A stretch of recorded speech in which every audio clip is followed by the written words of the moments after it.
morning, good afternoon, and good evening. I know we probably have quite a global audience here today, but I wanted to introduce myself. I am Rachel Marshman, Director of Product Management here at Avalara, and I am joined today by my colleague Alexa Matthews, who is a Senior Solutions Consultant who's been with the Avalara family for over 10 years. And it's a pleasure for both of us to be here chatting with you and giving you some insights into VAT and the digital direction of travel for companies operating within Europe. Within our session today, we are going to look at some of the key updates and challenges we are seeing, what to look out for when clearing goods through customs, highlighting some of the VAT simplification strategies when selling into the EU, and how the treatment of VAT changes when dealing with physical versus digital goods. And also we're going to highlight how VAT compliance is changing with e-invoicing and VAT in the digital age. But before we get into that detail, let's tell you a little bit about Avalara. Hopefully you know about Avalara. If you don't, we are a global tax technology company. And we're celebrating our 20th birthday anniversary this year. So we've been disrupting the status quo of global tax management since 2004. Our mission is to provide a fast, easy, and accurate way to manage transactional taxes. So typically, indirect taxes, sales tax, VAT, GST, customs duty, and we have cloud-based solutions that help our customers and businesses of all different sizes achieve compliance, reduce their risk, and ultimately streamline their processes. We cover about 193 different countries, and we have over 1,200 integrations into various different business platforms that includes accounting software and ERPs. And we support over 40,000 different customers globally. Initially founded in the US, we're still headquartered in the US out of Durham in North Carolina, but we also have a global presence within 15 different offices around the world and very large centers of excellence. So here in Brighton, where Alexa and I are, and also in Pune in India and Sao Paulo in Brazil. And there's always lots going on in the compliance space, so we are going to get into it and dive into the world of VAT. Now you know who we are. Let's get on. So, Alexa, can you talk us through some of the key VAT changes that are coming up? Thanks very much, Rachel. So first, I want to start with a few updates in terms of VAT rates, changes that I think everyone selling in the EU should be aware of. And actually, there's a fair number of changes coming up. VAT rates historically tend to be fairly static, but we have seen over the last few years, and certainly in the coming years as well, a good number of changes throughout the EU and beyond. Obviously, during the pandemic, there were a lot of temporary cuts, temporary reliefs, and some of those have been extended over the last few years, and it does still seem to be impacting VAT rates and changes around the world today. So a couple that I think are worth highlighting, Spain announced the end of their temporary zero rating for basic food items. This actually ended on the 30th of June this year. And then in Ireland, kind of on the flip side, they extended their VAT cut for energy, which has been reduced from the kind of mid rate of 13.5% down to 9%. And this is going to be extended now through to the end of October this year. Finland, we've had confirmation actually quite recently that the standard rate in Finland is going to increase from 24% as it is today to 25.5% from the 1st of September this year. So the rate change is coming in quite quickly as well. And this will actually give Finland the second highest VAT rate in the EU from that point, only behind Hungary, which is 27%. And it's actually going to overtake countries like Denmark and Sweden, which traditionally for a long time have sat at the kind of standard rate of 25%. The Netherlands, the Dutch have announced proposals to move from the reduced rate for accommodation and cultural services back to the standard rate from 2026. So that's currently 9%. And if we stick with today's rates, it'll move to 21% on those services. And then if we look outside of the EU, Israel, there's been confirmation of an increase in the standard rate there as well, from 17 to 18%. And this is quite a big one, actually, because Israel also recently introduced an invoice registration requirement, which is, it's a bit like e-invoicing. You need to report the invoice to the ITA, so the Israeli tax authorities, prior to submitting it to your customer, and the tax authority will send you back a unique invoice number. That number needs to be placed on the invoice as well as on the VAT return ledger, and without that confirmation number, the customer is actually unable to recover the VAT on their return as input VAT. So there's been a big investment by the ITA, to reduce fraud, but it's quite interesting that that's also aligning with this increase in the VAT rate.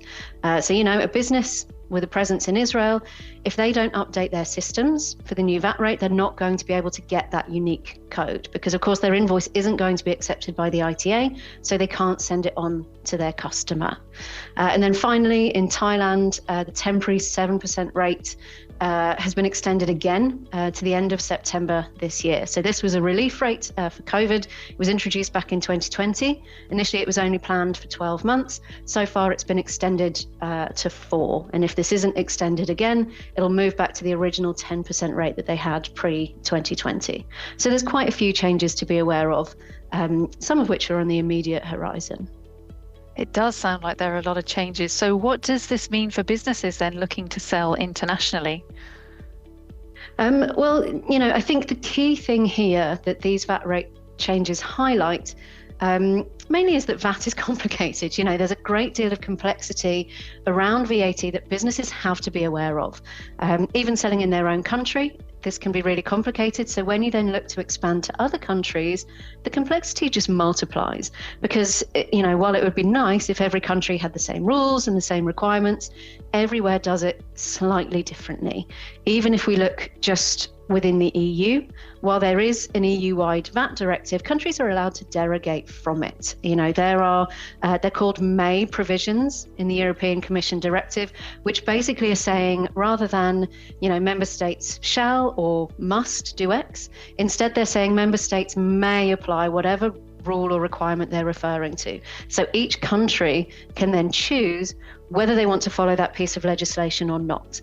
And what this then means, if you're selling to all 27 EU member states, there's a potential for 27 different treatments on exactly the same supply. And with that, then, of course, comes risk around accuracy. If you've misunderstood the place of supply rules for a transaction or misclassified what you're selling to apply the wrong rate, or if you've missed that the rate was changing, all of these things are going to impact how you invoice your customers and open you up to the risk of error. If we imagine, think back to the previous slide, you're providing cultural services in the Netherlands, maybe you're an events organizer, and those services are currently reduced rated. Now that's going to change to the standard rate. That isn't a big across the board rate change. It's only for a specific service that is going to go from one existing rate to another existing rate. So it's pretty easy to miss. And if you aren't aware of that change, from the date the change comes in, you'll be undercharging VAT to your customers. And of course, undercharging or otherwise miscalculating your VAT, that's going to have financial implications for businesses, potentially leading to additional tax liabilities, penalties, loss of revenue in one way or another. So it's really essential for businesses to ensure accurate VAT determination to be able to avoid those types of consequences. And then finally, a really key challenge that we're going to be touching on a lot more throughout this session is integration. Often your local software is going to integrate with your local tax office. UK businesses only selling in the UK, for example, it's very likely that the accounting software you use is already MTD compliant. It's going to communicate directly with HMRC on your behalf to submit your VAT returns. But will it do the same for Germany or for Netherlands or for Spain? Probably not. And if not, that's going to then pose a challenge when you want to start selling in those countries and need to start reporting to those local tax authorities with their own rules and requirements. And then businesses have to either look to manual workarounds, which can be pretty time consuming, obviously prone to error, or they need to look how they can integrate with other software solutions to be able to address the limitations that they have with their local one. And then how do you manage that efficiently across potentially multiple countries and multiple different requirements? And then with that, I just want to highlight what all of this can mean for businesses in real terms. How do these complexities impact you as a business that's trying to be compliant? Well, back in 2023, we at Avalara, we commissioned a survey to ask decision makers in UK businesses how they're impacted by VAT. And we found that overall, most UK businesses, so 71%, agree that VAT requirements and processes are too complex and confusing. And this is for a tax that's been around for around 50 years now. Along with that, 51%, so only half of the businesses we spoke to, said that they'd be confident in their ability to explain all of the elements of their VAT obligations, their own VAT obligations. They wouldn't necessarily have the confidence to be able to speak to. But on the flip side, even with that, just 23% of the businesses that we spoke to have actually invested in tax technology for VAT determination. So this just really highlights that VAT and the complexities surrounding it are having a real time spent impact on businesses. And not only that, it's also creating an area of risk where businesses are dealing with compliance requirements they may not even fully understand. So with everything that businesses need to be managing on the VAT side, when it comes to global trade and expanding into Europe or beyond, what are some of the other challenges businesses can face when selling internationally? Well, that's a really good question, actually. VAT, obviously, there are a lot of challenges around VAT when it comes to selling internationally, but it's not the only blocker when it comes to international trade. For UK businesses in particular, since Brexit, international trade with the EU comes with a whole host of extra burdens around clearing goods through customs. Where previously we were part of a single market, we had the option for free movement of goods across country borders within the EU. Now, when we're shipping goods to the EU, we have to manage it in exactly the same way as we would any other country. And in fact, a lot of businesses that I've spoken with over the last few years have actually, post-Brexit, they just completely stopped selling to EU customers altogether, which of course is going to have a huge impact on their revenue when they lose that whole market of 27 countries worth of customers.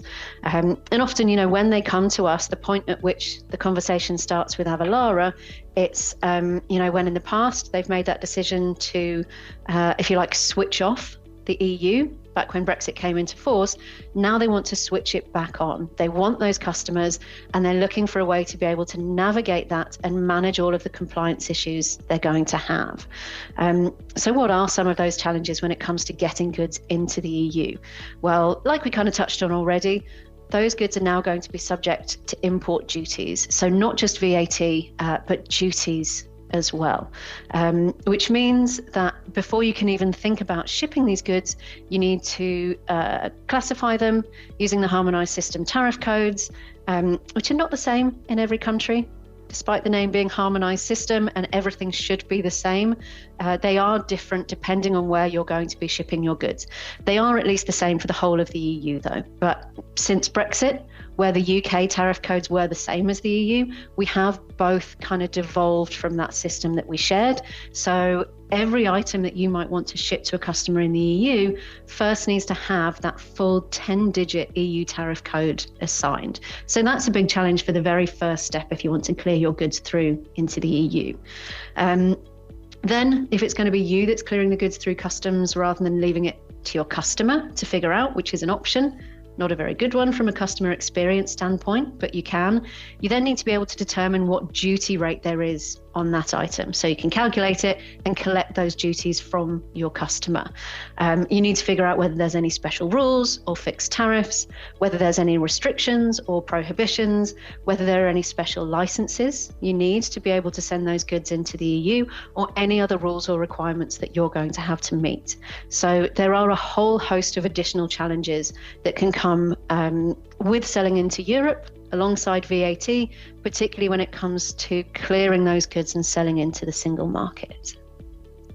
So what we're hearing is that VAT can pose real challenges for businesses when it comes to selling internationally. So is there anything that can help to simplify this process? Yeah, absolutely. So there are various different schemes and simplifications that businesses can use when they're selling to private individuals throughout the EU.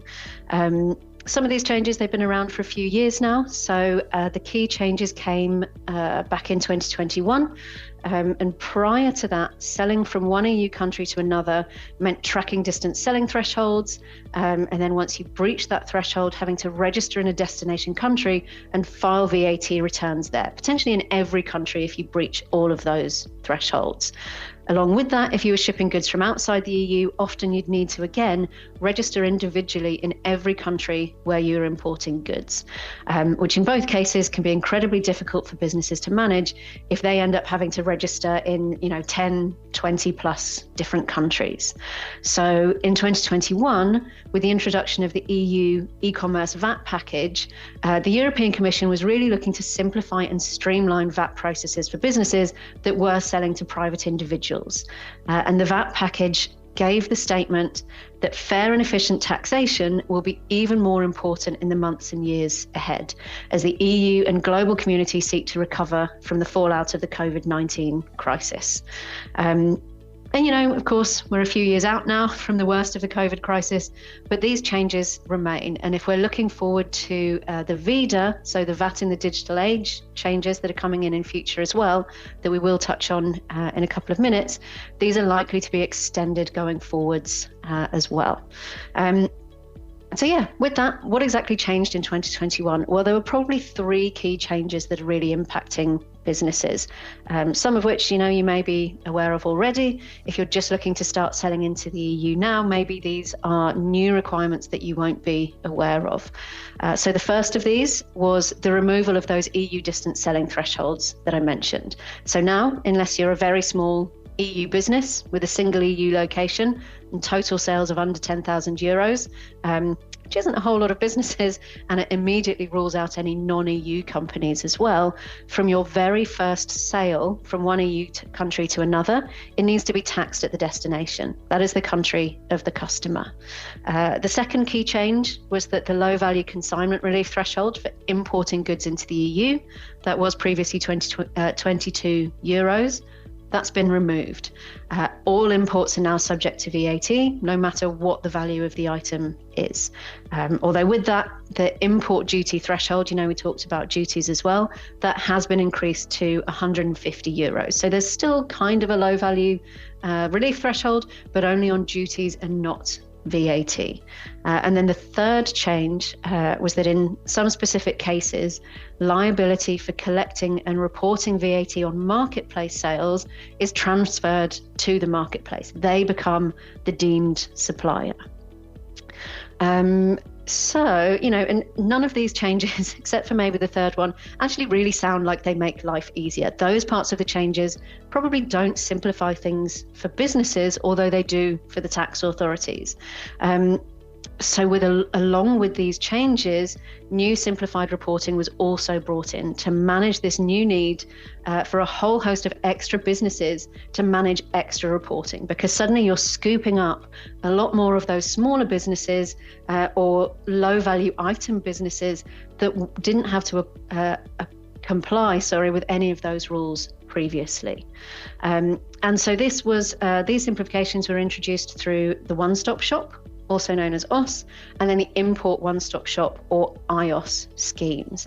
And these schemes basically allow for businesses to report their EU transactions through a single simplified VAT return that covers the whole of the single market, so the whole of the EU, and avoids the need to register and file returns in every single member state, which is particularly helpful, in those ones where maybe you only make one or two sales to customers there, which previously you could have ignored because you would have been under a threshold. Now you do have to charge VAT to them in their country, so you need this simplified way to be able to report that. And each of these returns, they do still have specific requirements and obligations, but generally we found, for our customers and the businesses that we work with, it's far easier to manage one single return each quarter, even if there are complexities around figuring out what you need to report and where, but still rather than trying to do this individually in every EU member state. And provided you've got, a solid way of managing your determination around which transactions are reported in which country and how the whole process can really be streamlined from end to end. So with that in mind then, for non-EU businesses, what are the different filing options and requirements that they have to meet? So there's actually 3. There's the IOS filing, so the import one-stop shop, and then there's 2 types of OS filing. And there can be cases where businesses need to register for more than one. You might end up having to register for all 3. Just because you're a non-EU business doesn't necessarily mean you only need to register for the non-union OS. The naming here can be a little bit misleading. On this then, some key points. The first is that non-union OS scheme. So it is only for non-EU businesses, but only those making supplies of B2C services to EU customers. Okay, so this return, even for non-EU businesses, doesn't cover goods that you might be selling in the EU. And in this situation, you can register in any member states of your choice. You just file a single quarterly return, and you don't have any kind of need for an intermediary to be able to report all of your EU services sales. You can manage this yourself. When it comes to goods then, there's 2 options depending on where your stock is held. If you, even as a non-EU business, are holding stock within the EU, maybe you've got a warehouse in the Netherlands, or you've sent stock to Amazon warehouses using the FBA scheme, something like that. In that case, you need to register for and report under the Union OS scheme. And in this situation as well, you may need an intermediary. It really depends on the country that you have to register. They each have their own rules, of course, and you're required to register in the country where your stock's held, or one of the countries where you have stock. And then the third option, which a lot of the companies that we speak to end up using, is for businesses selling goods which are held outside of the EU and then shipped directly to the customer. And we haven't touched on this much yet, but it does only apply to those consignments under the €150 threshold, which means no import duties for any transaction you're putting through your IOS return, but there is still that VAT on import, which you then can report again through a single EU-wide IOS return. The difference here, in this case, you do have to appoint an intermediary for if you're a non-EU business, but you can choose which country you want to have that intermediary in and where it is that you want to get registered.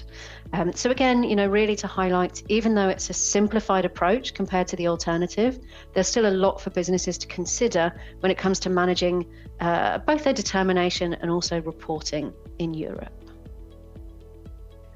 So far we've talked about how governments are looking to technology and standardization to manage compliance, and also how to help businesses manage their international trade. But what we're hearing as well is a key area of focus is e-invoicing.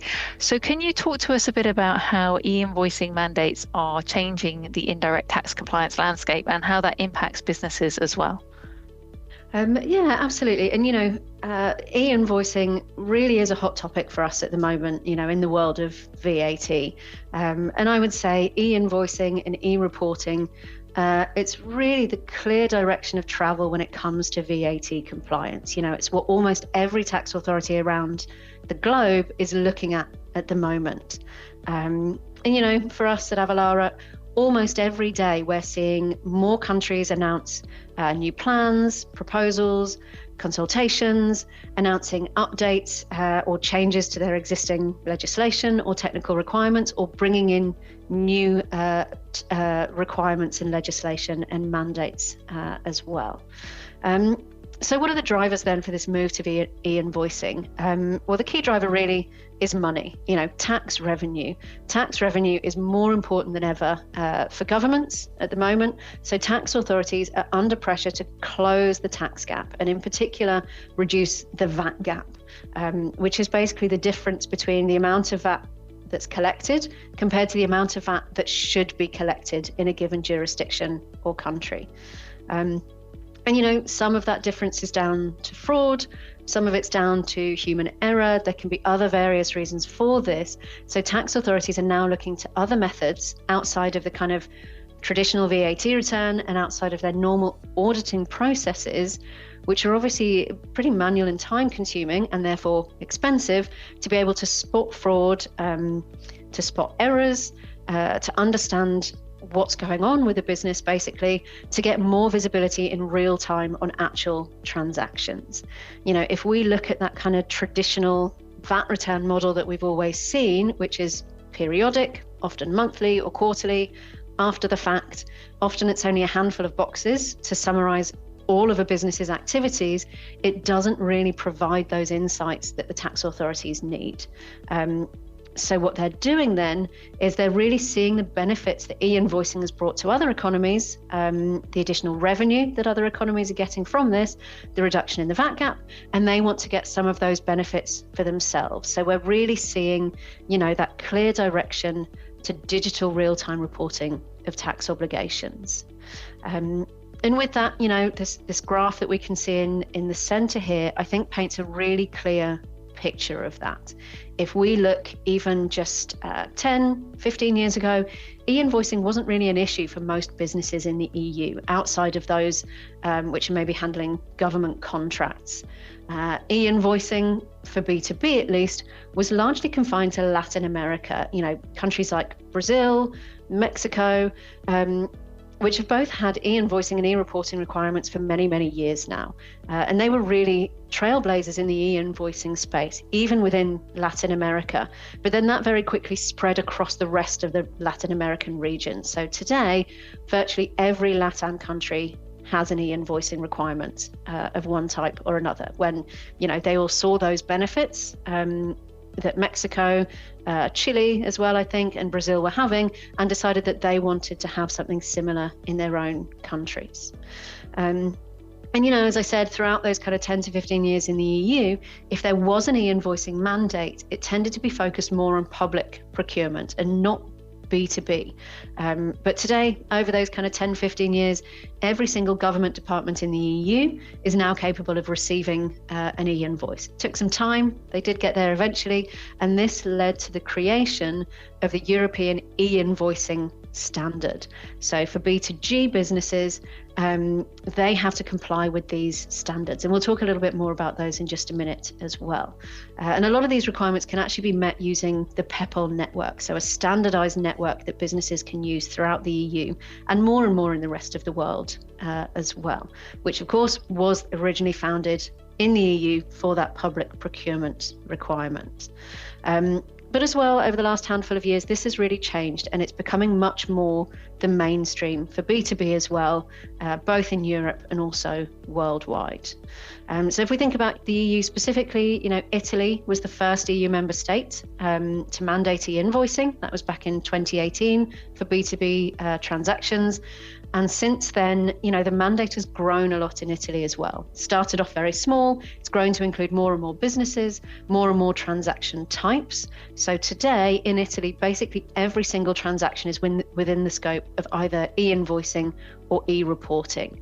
And since then, I guess similarly to Mexico and Brazil, leading the way in Latin America, Italy, and also to a lesser extent, Hungary, that's had real-time reporting also since about 2018, they've really led the way in Europe.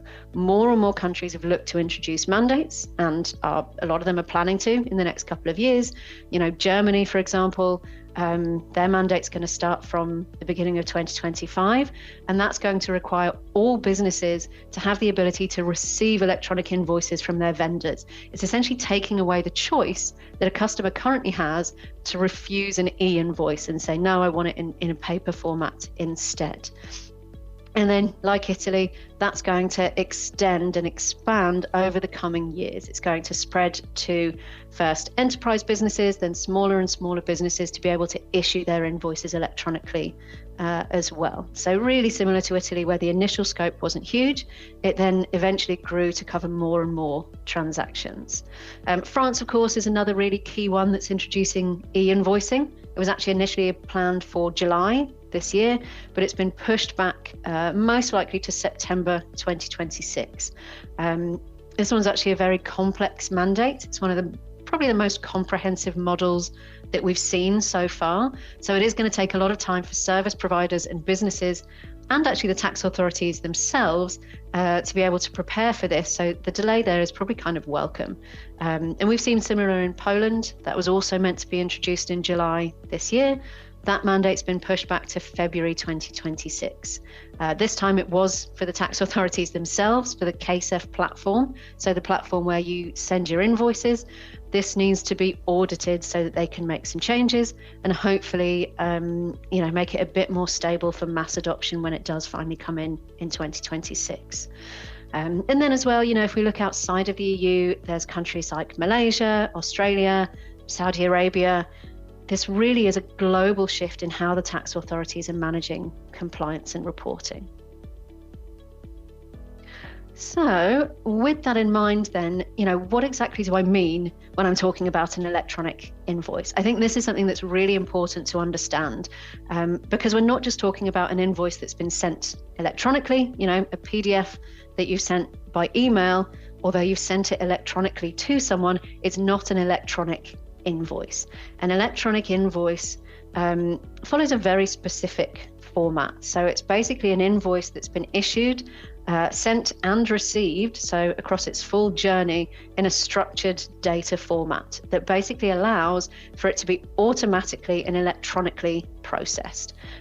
So effectively a document that's just machine readable, okay? And when we talk about machine readable as well, without any need for any kind of OCR technology, which is really just applying human readable functionality to machines, it's a structured format that can be consumed by a piece of software to understand that invoice without any kind of human intervention. And with that, in some cases, e-invoices can have a hybrid format. This is common in Germany, for example, also France currently, although not mandated, where you might have an embedded machine readable format within the human readable one. But really the key either way is that the transaction can be ingested by the receiver in an automated way based on the structure of that file. With these requirements and the move for businesses to create invoices and other documents as structured or standard format, does that mean that there's a global standard or maybe even an EU-wide standard at all that businesses will need to follow? Unfortunately not, no. So I think like everything to do with indirect taxes, every country does it slightly differently. There are some things that are standardized. There are some standard formats and networks like PEPL that I mentioned earlier. But just like with VAT or duties or anything else that countries obviously are managing for themselves, every country and every mandate can have different requirements. And this can be based on the structure of the data that the tax authorities want. So how do they want you to send that data?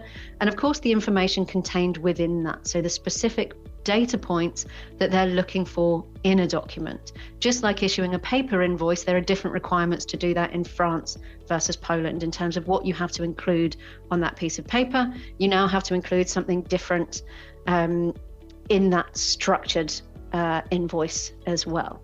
And as you can see here, there's probably, 5 key models that countries may use. Of course, there's variations within each of these models. And there can also sometimes be more than one model in the same country. Italy, for example, depending on the transaction type, it could be a requirement that you need to send it through this centrally issued model, or it needs to be included in electronic reporting, so real-time but slightly after the fact reporting as well. So there are lots of variations between countries and also within the same country too. So to touch on kind of a couple of these, there's to start with, there's the standard, if you like, kind of traditional model that we can see on the left. That's the interoperability, the 4-corner model. And this is where the tax authorities aren't really involved, but it gives businesses a structured way to send their invoices via access points to their customers. And this will be using something like PEPL. The next 2 models then, these are kind of the inverse of each other, where the vendor's sending the information directly to their customer. So they still communicate with the customer, but either directly before or directly after that, it also needs to be communicated to the tax authorities. So in the real-time reporting model, businesses have to report the transaction to the tax office as soon as it's been sent to their customer. We see less of this model. It's been around in Hungary for quite a few years, but we aren't seeing a lot of other countries adopting this. More common, and also been around for a lot longer, very common in places like Mexico, Brazil, Latin America generally, is the clearance model, where it first goes to the tax office. They have to approve it or clear it. They'll usually give you some kind of unique identifier. Like we mentioned in Israel, they're going to have something very similar. And then you're allowed to send it on to your customer, only once the tax authorities, already know about it. And then the final two models that we can see really focus more on the tax office sitting right in the center of the whole process, where a vendor sends the invoices to the tax authorities portal, and the only way the customer receives that invoice is by going to the tax authorities to retrieve it. So the customer and the vendor are never actually communicating with each other when it comes to issuing and receiving invoices. And we've seen this in countries like Italy. Poland are planning something very similar. And also potentially countries like France are going to just add an extra layer of complexity where, in this 5 or 6 corner model, service providers are also communicating with each other. So there'll be kind of this approved network of providers that businesses can use to communicate both with the government and with each other. So you mentioned that some key countries in the EU where there are already e-invoicing mandates or upcoming mandates, but does this mean that some countries in the EU might not introduce e-invoicing, or is it inevitable at this point? So I think this can really be answered by looking to those VEDA announcements that I mentioned earlier. So that's the VAT in the Digital Age announcements that the European Commission made back in 2022. And VEDA, so it's basically a set of proposals to make the VAT system in the EU kind of future fit, so adapted for the digital age, both in terms of technology and digital reporting to support tax authorities to get a better visibility on transactions and reduce fraud, but also making it easier for taxpayers to comply with their various different requirements. And within these announcements, there were really 3 kind of key areas. So firstly, around looking to extend the concept of that single VAT return, the one-stop shop filing that we were talking about earlier. Second is extending the rules on deemed supplier obligations for platforms to make the platform responsible for charging VAT. So just like they are today and have been since 2021 for marketplaces. There are proposals for the platform, the gig economy, to make that platform responsible. And then thirdly, the new digital reporting requirements. And this is where e-invoicing comes in, so the DRR. And just before we talk a bit more about that, in terms of dates, these have all currently been moved back. So we were expecting to see some of these rules being introduced a bit earlier.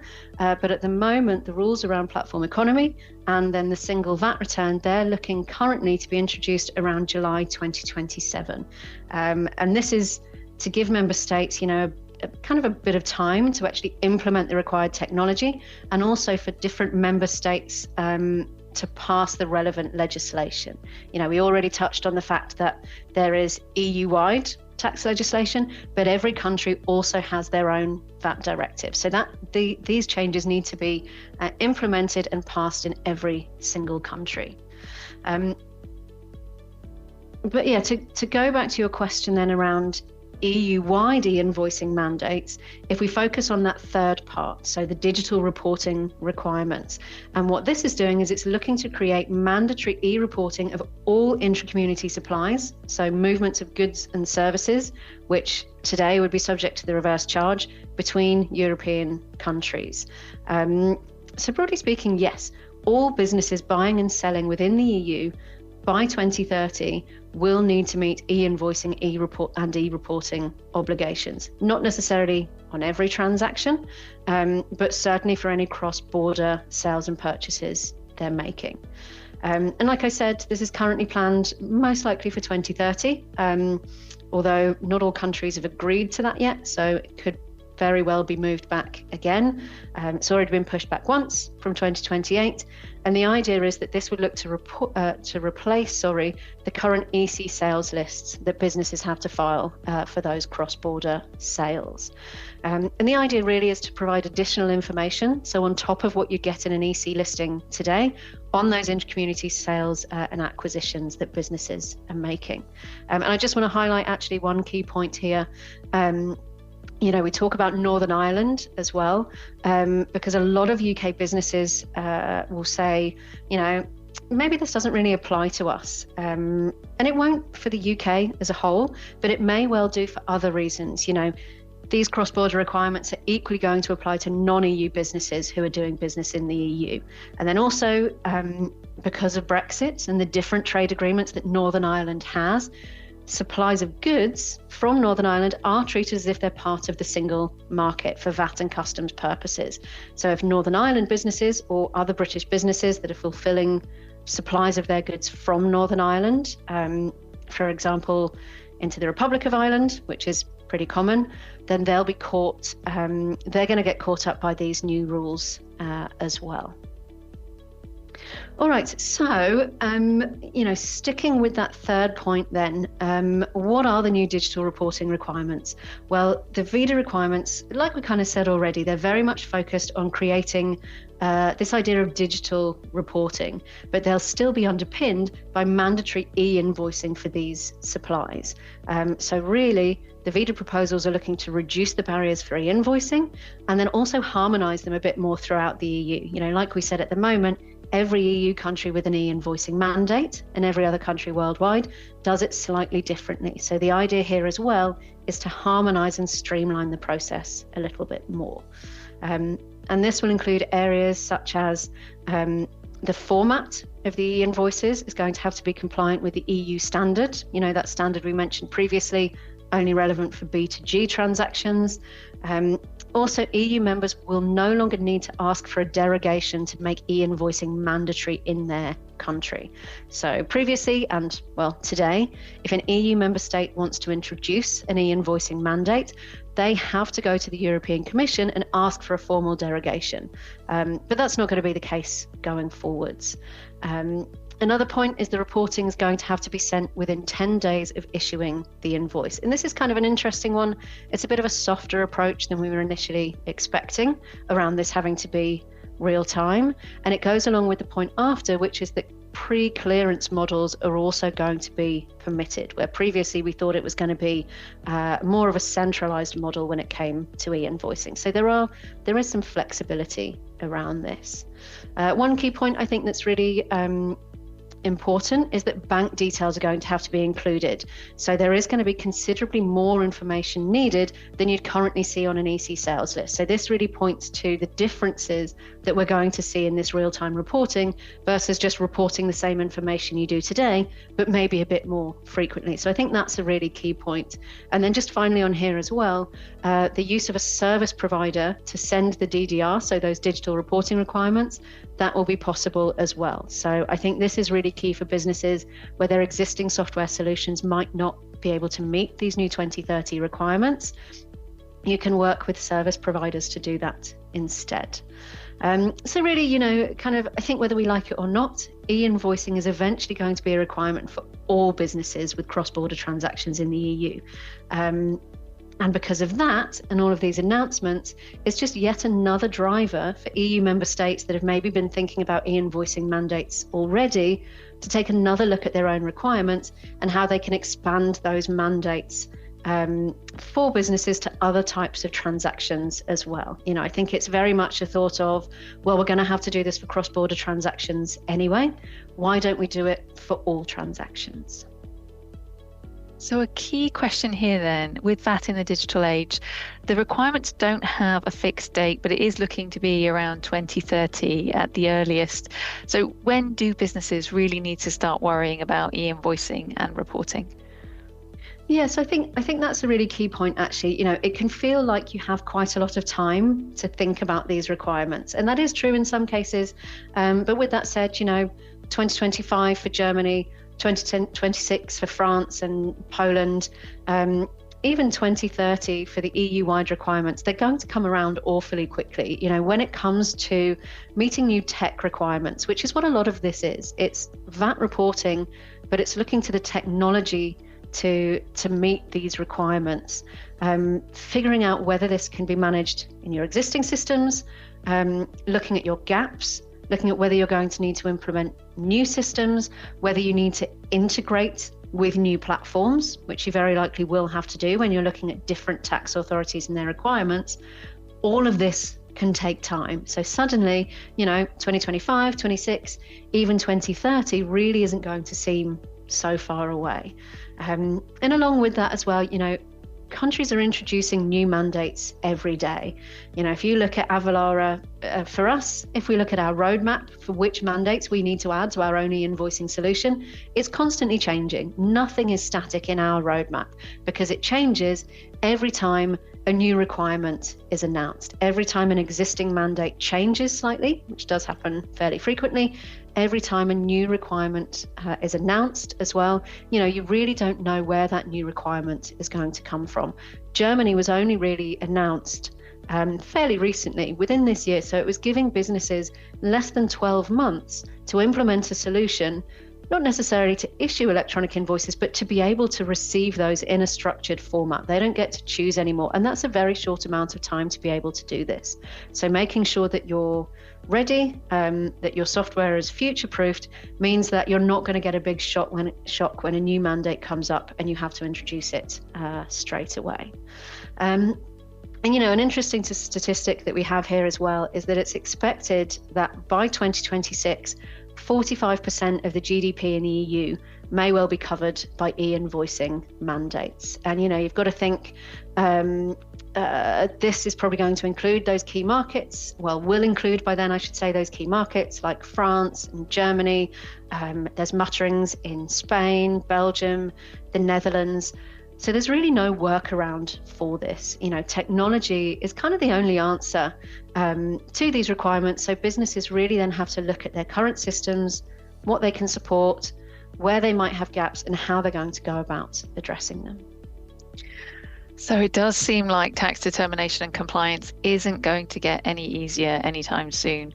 So how can businesses look to improve their processes around compliance and meet the new requirements as they come up? And where does Avalara fit into this? So, to what I just mentioned, and also if we kind of think back to that earlier slide where we talked about the amount of time businesses currently spend on compliance each month, and then conversely, probably how many businesses currently aren't using technology to improve their processes. I think, especially with the new requirements around e-invoicing, as well as the potential for more single EU-wide filing requirements, and then of course the regular changes that we see to VAT obligations and rates, really one or the other of those has to change. Either businesses need to think about how they can use technology to streamline their processes, or they're going to find that the amount of time they're spending on compliance is going to go up. It's really got to be one or the other. And Avalara, well, we fit into this by offering software solutions to support businesses with their tax compliance obligations. And like Rachel said at the beginning, we've been around for 20 years now, and really since inception, our company has been based on 3 core solutions. Initially in the US, we are a US headquartered company, so US initially more than anywhere else, now globally, but solutions to connect businesses with the tax authorities and manage their compliance with regards to those 3 key areas. So tax calculation, exemption certificate management, and tax return filings.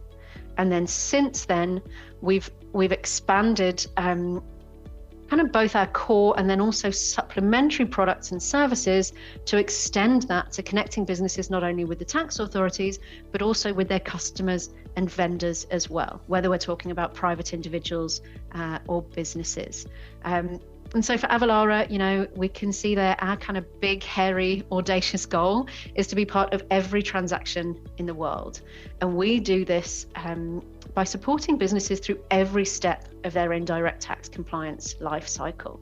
So with that, our core offerings, originally 3, has now expanded to include e-invoicing and live reporting, which, as we've discussed, is going to be really key in the EU and the rest of the world. And then along with that, we've extended our additional services, so supplementary services, to cover things like, HS classification and duty calculations on cross-border transactions, addressing some of those non-VAT challenges that businesses are going to face. We look to support with additional tax types and then research tools all on a global scale now as well. And just to really highlight on that, so currently we have over 30,000 customers worldwide, and we support them across all areas of tax compliance. We work with businesses across all sizes and all industries. And, you know, specifically, or particularly, I should say, within that second ring, you know, the supplementary products we saw in the previous slide, we also look to do that through industry dedicated solutions, which are focused really on the unique compliance requirements for those markets. Thanks, Alexa. That was a really good overview. And we are getting questions coming in the chat, so I would like to move on to cover some of those in the remaining time that we have, if that's okay. I'm just going to start with this one at the moment, which says, if I use the iOS scheme, do I still need to worry about import duties?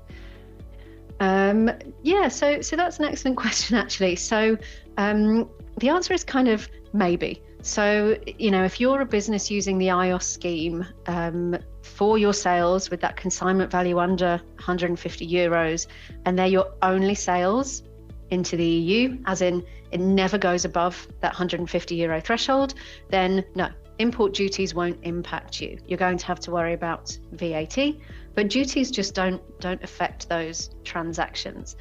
If, however, you have sales over the 150 euro threshold as well, then you're going to need to look really to other options to figure out how to manage your compliance for those transactions. And that's going to include how you manage import duties when you're clearing your goods through customs.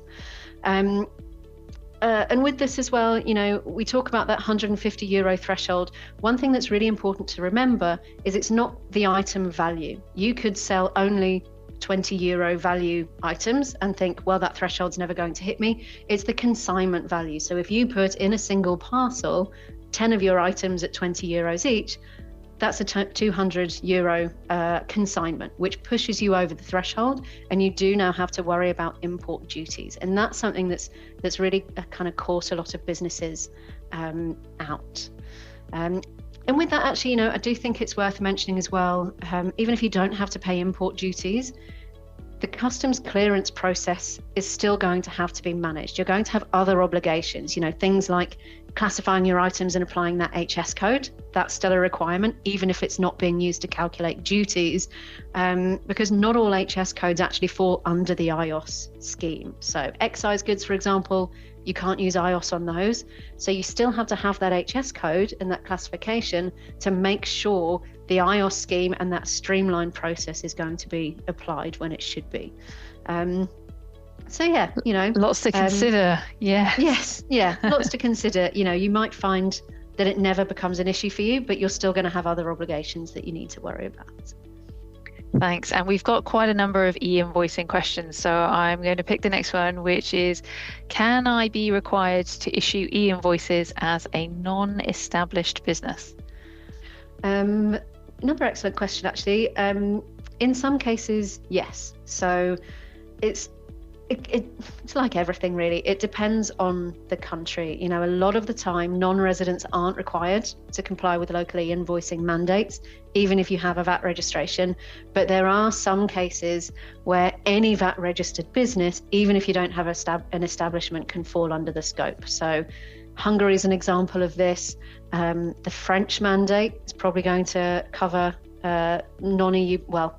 non-French businesses, I should say, as well. So any business that has a French VAT ID. And then, of course, you know, where we talked about those VIDA requirements and the cross-border transactions, that's for every business making cross-border sales, regardless of whether you're a non-established business or not. Great. And we've got another one here, which I think will be prevalent for everyone in the UK. Will e-invoicing be required in the UK? I mean, I think eventually, yes. I think, you know, if we look at those kind of drivers that we were talking about, and the fact that every country is thinking about this. I think eventually the UK is going to have to make a decision, and it's kind of following on from MTD. It can feel like the UK is a little bit behind other countries. You submit your VAT return electronically, but it's still only really a handful of boxes, which if you compare it to somewhere like Italy and Poland, even without the e-invoicing mandates, have much more stringent requirements. So it can feel like we're a little bit behind, but I don't think MTD is ending with what we have now. HMRC are throwing a huge amount of money at technology and improving their processes. And certainly with the 2030 announcements, Northern Ireland is going to have something for the EU. So that again is another trigger for potentially the UK to think about introducing a countrywide mandate. That said, we've heard nothing so far. But like we said, a mandate can come out at any time. So it's certainly a country that we're looking at and always thinking about. So I think we've got time for one more question at the moment. So does e-invoicing only apply to the sale of goods or services as well? So it's both. So any of the mandates that we've talked about do cover both goods and services. We talked about kind of mandate scope and what's included. Generally, it'll be based more on the type of supply insofar as, is it local, cross-border, B2B, B2C, the size and type of the business making the supply, rather than exactly what is being supplied, whether it's goods, services, digital services, etc.